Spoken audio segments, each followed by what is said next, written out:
Cresce il Covid in tutta la regione, ma la provincia più colpita è Cosenza. Ha convertito in Covid il reparto di medicina dell'Annunziata. Pazienti trasferiti negli SPOC della provincia. Marino dice: dobbiamo attuare comportamenti giusti per frenare l'avanzata del virus. Non solo i numeri, ma anche lo stato di sofferenza in cui si dibattono gli ospedali ad aver convinto il governo a colorare di rosso la Calabria. Se la Calabria manterrà questo trend di 7.000 inoculazioni al giorno, ci vorranno 6 mesi per vaccinare i calabresi. Un paziente muore nel reparto di malattie infettive dell'Annunziata e i parenti assediano l'ospedale, tentano l'irruzione, fermati dalla polizia.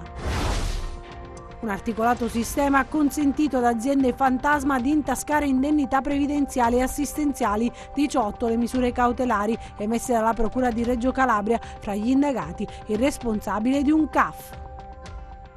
Buonasera da Anna Franchino e ben ritrovati a questa nuova edizione in diretta del nostro telegiornale. In apertura parliamo dei dati del bollettino regionale, perché cresce il Covid in tutta la regione, ma la provincia più colpita è Cosenza con 262 nuovi positivi. Il direttore della task force dell'ASP di Cosenza, Mario Marino, dice: dobbiamo attuare comportamenti giusti per frenare l'avanzata del virus. Ma vediamo i nostri servizi. Impennata di positivi e anche di ricoveri in Calabria. I nuovi casi sono 508 con 3.371 tamponi eseguiti e un rapporto tamponi positivi del 15,7%.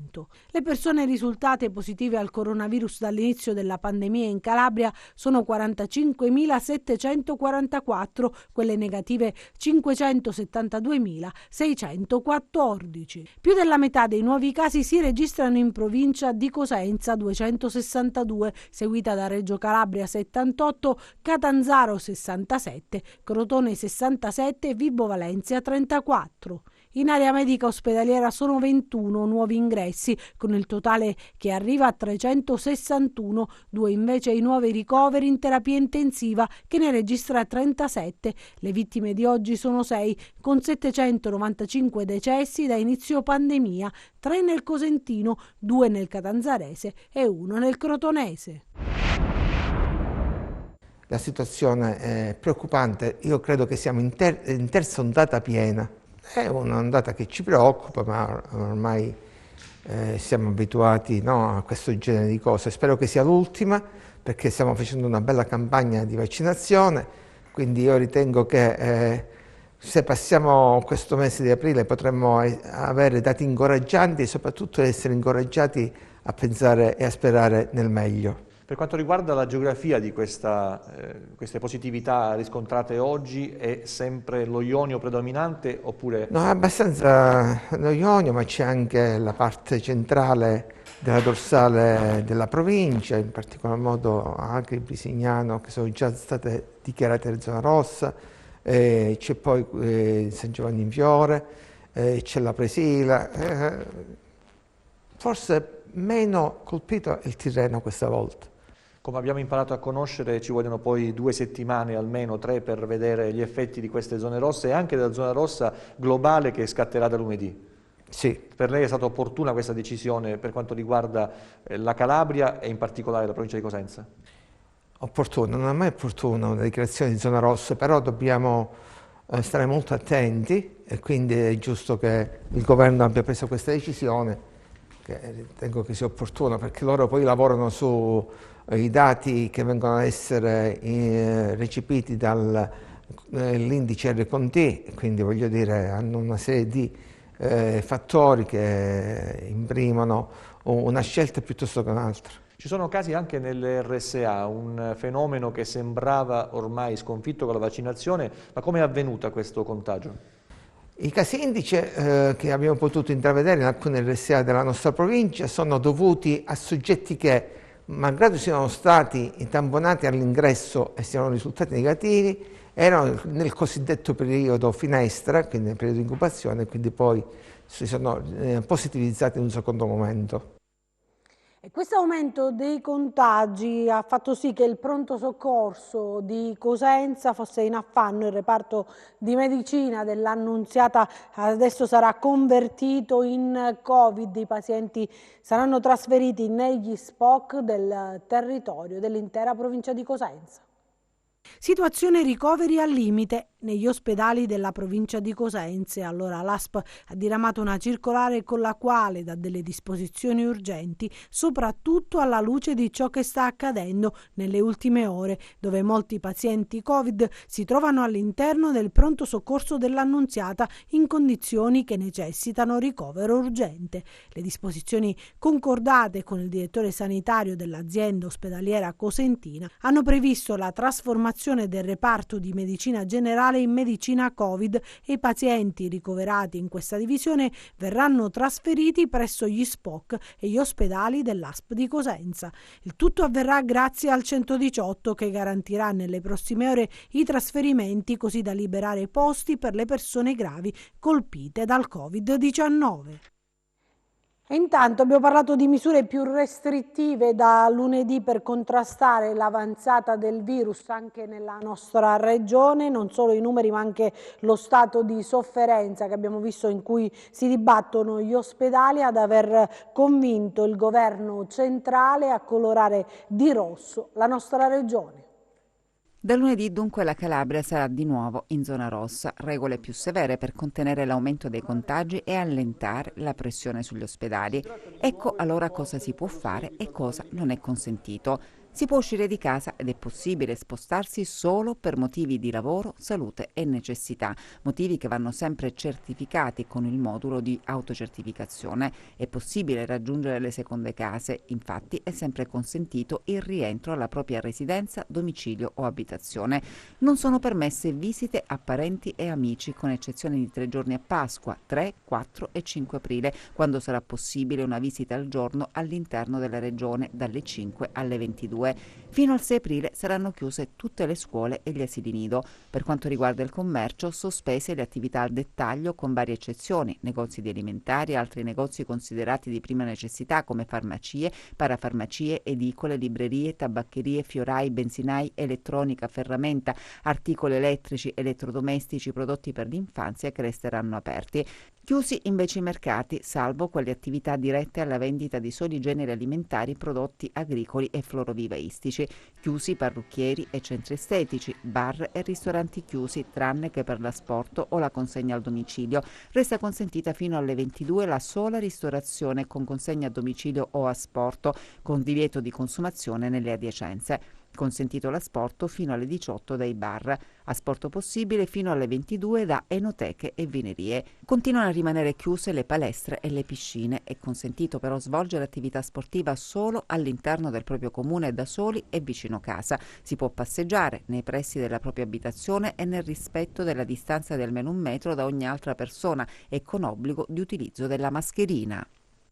E la Calabria somministra 7.000 dosi al giorno di vaccini, un ritmo che consentirebbe di terminare l'operazione vaccini fra 6 mesi. L'obiettivo nazionale è di 500.000 vaccini al giorno, dunque bisogna accelerare. Ad aprile arriverà il monodose della Johnson che permetterà di ampliare proprio la platea e coprire gran parte della popolazione in tempi brevi. Ieri la Calabria ha fatto 7.000 somministrazioni e siamo andati a livello nazionale a 243.000 ieri. Lo ha detto il generale Figliuolo ieri. La Calabria riesce a somministrare 7.000 vaccini al giorno tra prime e seconde dosi. Al netto di intoppi e lavorando con la stessa intensità anche nel weekend, in un mese nella nostra regione si inoculano quindi 210.000 dosi. Considerato che finora sono state somministrate 232.850 dosi, il ritmo attuale consentirebbe di coprire la popolazione calabrese over 18 anni non ancora vaccinata, 1.200.000 soggetti circa, in 6 mesi. Il generale ha detto anche che tutte le regioni dovranno aumentare il numero di vaccinazioni quotidiane per raggiungere l'obiettivo nazionale delle 500.000 dosi al giorno. In pratica anche la Calabria dovrà raddoppiare il proprio ritmo e arrivare a 14.000 dosi al giorno per chiudere la pratica prima dell'estate. Se è vero che d'ora in poi sarà possibile contare su una distribuzione corposa, gli obiettivi fissati sono raggiungibili con un'organizzazione più capillare ed efficace. L'ASP di Cosenza vuole sfruttare sì gli hub previsti dal piano regionale, ma conta di colmare le lacune raggiungendo i soggetti più anziani nei comuni di residenza. I sindaci continuano a chiedere alle istituzioni di proseguire l'esperienza avviata con gli over 80, che ha permesso, soprattutto nei piccoli centri, di vaccinare migliaia di soggetti in modo spedito. Un apporto importante alla campagna vaccinale si avrà con l'arrivo in Italia del farmaco Johnson, a chi sarà destinato il vaccino monodose disponibile probabilmente dalla seconda metà di aprile. Johnson praticamente, siccome è una sola dose, penso che questo ci aiuterà per le categorie che incominceremo 70, 60, 50 e quindi farà fare la differenza e penso che ci porterà fuori dal tunnel. Intanto con la zona rossa si mette fine, almeno per il momento, alla diatriba sulle scuole. L'intenzione del governo è quella di aprire le elementari e le medie dopo Pasqua, anche con il massimo livello di allerta. I dati sulla diffusione del contagio nelle fasce più giovani della popolazione non sono proprio confortanti, soprattutto in provincia di Cosenza. Sicuramente l'età mediana si è abbassata rispetto, mi riferisco alla prima ondata per esempio. E poi c'è i casi che si verificano nella scuola, nell'età scolare dai 0 a 18 anni. Noi abbiamo registrato negli ultimi 7 giorni, ecco appunto il dato, circa 194 casi sul totale di 1123, quindi siamo, insomma la percentuale è abbastanza alta, ecco, un po' più alta di quella media nazionale. Intanto c'è un paziente che è morto nel reparto di malattie infettive dell'Annunziata di Cosenza. I parenti hanno assediato l'ospedale questa mattina, hanno tentato l'irruzione ma sono stati fermati dalla polizia. Gli agenti della polizia, le auto dei carabinieri e della Guardia di Finanza presidiano il reparto di malattie infettive a Cosenza, dove questa mattina si sono vissuti momenti concitati dopo la morte di un 75enne a causa del Covid. L'uomo, affetto da altre patologie, era dializzato, ricoverato nella divisione diretta dal dottor Antonio Mastroianni. Alla famiglia, nel rispetto dei protocolli anti-Covid, non sarebbe stato concesso di vedere la salma, il feretro consegnato già chiuso. Da qui la protesta del nucleo familiare di etnia rom che ha occupato il cortile e inveito contro i sanitari. Le forze dell'ordine al lavoro per sedare gli animi. Dopo ore si è tornati alla normalità. La salma del 75enne è stata trasferita in obitorio scortata dalle forze dell'ordine. Adesso ci spostiamo a Catanzaro per la protesta delle mamme dinanzi alla sede del TAR. Questa mattina famiglie preoccupate per l'aumento dei contagi in tutta la regione chiedono la chiusura delle scuole. La protesta delle mamme dinanzi alla sede del TAR a Catanzaro, il cartello spiega le ragioni del sit-in nella richiesta a chiare lettere della didattica a distanza. La priorità, dicono, è la salute dei nostri figli. Vogliamo le scuole chiuse o perlomeno vogliamo la sicurezza in totale della scuola.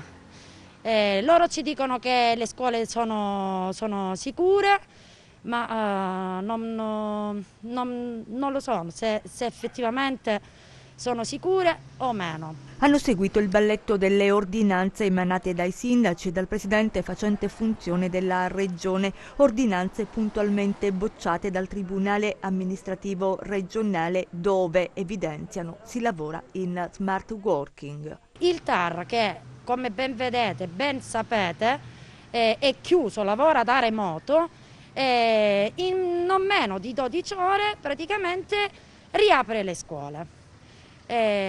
Sinceramente noi siamo stanchi di questa situazione, vogliamo tutelare i nostri figli, non se ne può più. Gli insegnanti giustamente un giorno devono fare la DAD, poi la sera gli arriva l'ordinanza che devono ritornare in presenza. Sinceramente non se ne può veramente più. Siamo stanche. I contagi aumentano e le mamme lanciano la proposta di lasciare libere le famiglie di scegliere. Noi rispettiamo le decisioni di tutti. C'è chi vuole la presenza e c'è chi vuole le scuole chiuse. Noi rispettiamo tutti, però sinceramente ci devono dare l'opportunità a questo punto di poter scegliere, perché i nostri figli sinceramente non sono carne da macello. Ed ora a Reggio, dove si è riunito il Consiglio metropolitano della città di Reggio Calabria. Si è riunito ieri pomeriggio il Consiglio metropolitano della città di Reggio Calabria con all'ordine del giorno 9 punti in discussione. In molti hanno disertato la seduta, assenti giustificati perché coinvolti nella visita del generale Figliuolo in Calabria.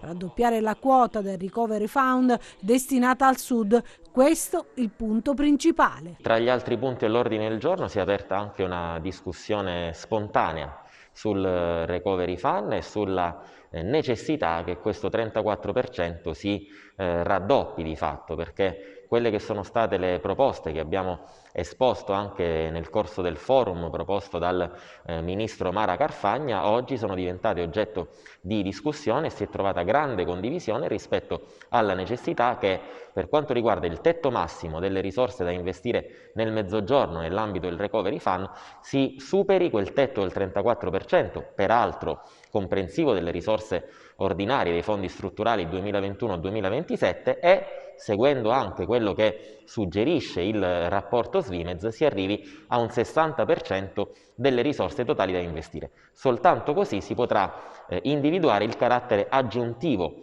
di queste risorse che davvero consentirebbero al Sud di mettersi al pari con il resto del Paese.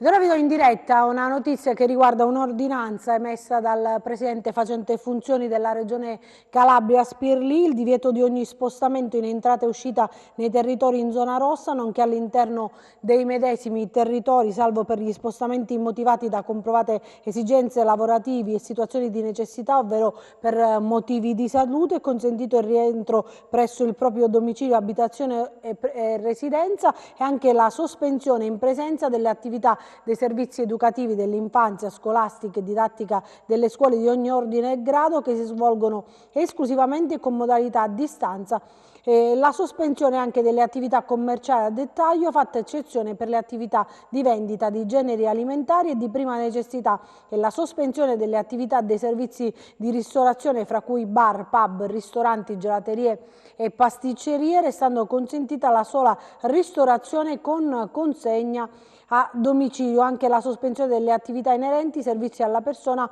ad eccezione di quelle previste. Andiamo ancora avanti, un articolato sistema, parliamo di cronaca, che ha consentito ad aziende fantasma di intascare indennità previdenziali e assistenziali. 18 le misure cautelari emesse dalla Procura di Reggio Calabria, fra gli indagati anche un responsabile di un CAF.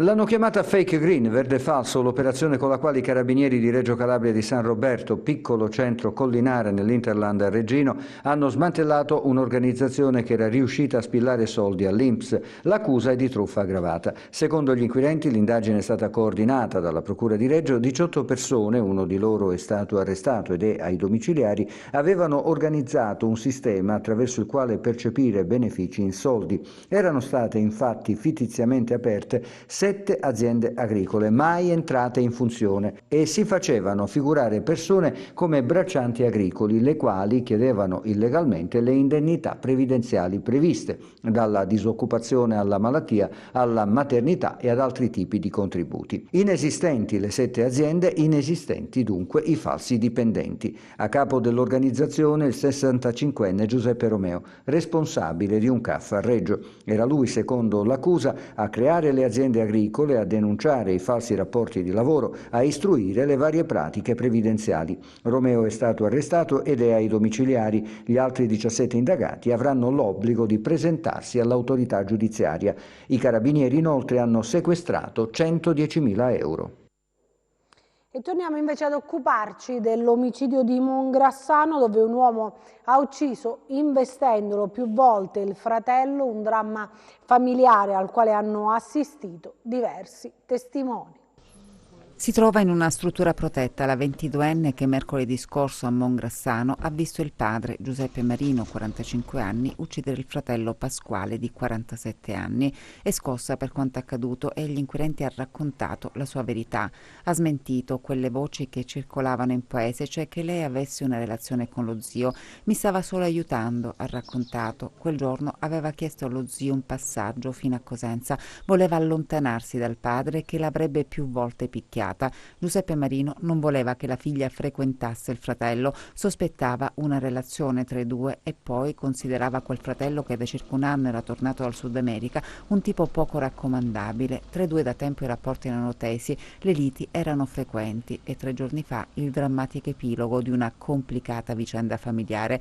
La ragazza stava caricando le valigie sull'auto dello zio quando a bordo della BMW nera è arrivato il padre. La giovane ha ripercorso quei drammatici momenti, la lite tra i due fratelli, poi l'investimento mortale.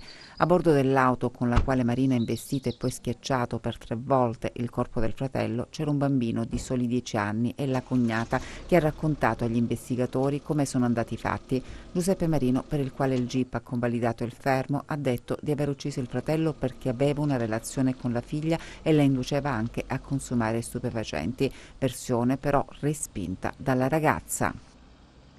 Una notizia di cronaca arriva dal Crotonese, dove un uomo è deceduto a causa di un incidente sul lavoro. Si tratta di un Antonio Mendicino di 35 anni di Cutro, operaio di una ditta che era stata incaricata della riparazione di un tetto nell'azienda Mida, che gestisce proprio il termovalorizzatore di località Passo Vecchio. L'operaio era sul tetto insieme a un collega per un sopralluogo quando, per cause in corso di accertamento, è scivolato precipitando a terra. Inutili soccorsi del 118, giunti poco dopo sul posto anche gli agenti delle squadre volanti e dello Spisal. Sono in corso adesso indagini per capire accertamenti sull'incidente. Mendicino lascia la moglie e 2 bambini.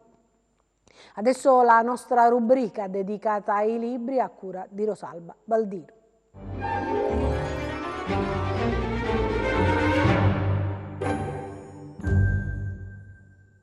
La scrittura come terapia del dolore, inchiesta sulle nostre vite e su una porzione della realtà che ci circonda è il caso del libro che vi proponiamo oggi. Si chiama Le parole di mia madre, scritto da Erminia Barca, edito dalla casa editrice Il Filo Rosso. Vi lasciamo con l'autrice. La genesi di questo romanzo ha una matrice affettiva.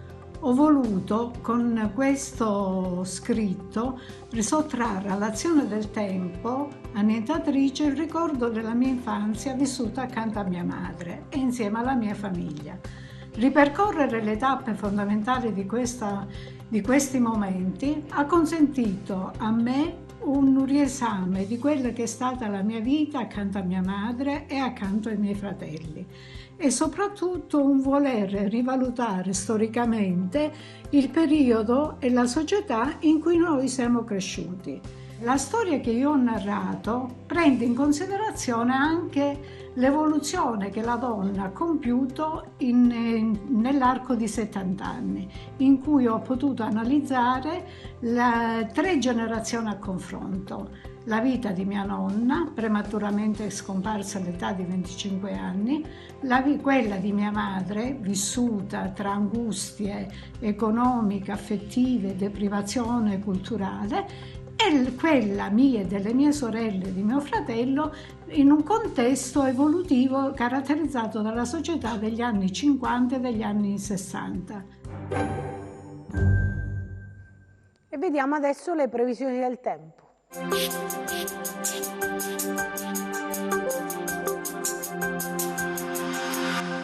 Ben ritrovati da Meteo in Calabria. Ci attende un fine settimana caratterizzato da tempo stabile, con temperature che si riporteranno nelle medie del periodo. Diamo uno sguardo al tempo previsto sulla Calabria per le prossime ore. Domani sereno o poco nuvoloso su tutto il territorio, temperature nelle medie. Passiamo a mari e venti. Domani ancora mari calmi con venti deboli a regime di Brezza. Per essere sempre aggiornati sull'evoluzione delle condizioni meteo vi rimando, oltre al nostro sito www.meteoincalabria.com, anche alla nostra pagina Facebook Meteo in Calabria. E anche per noi è tutto, io mi fermo qui, grazie per averci seguito e buon proseguimento con i nostri programmi, arrivederci.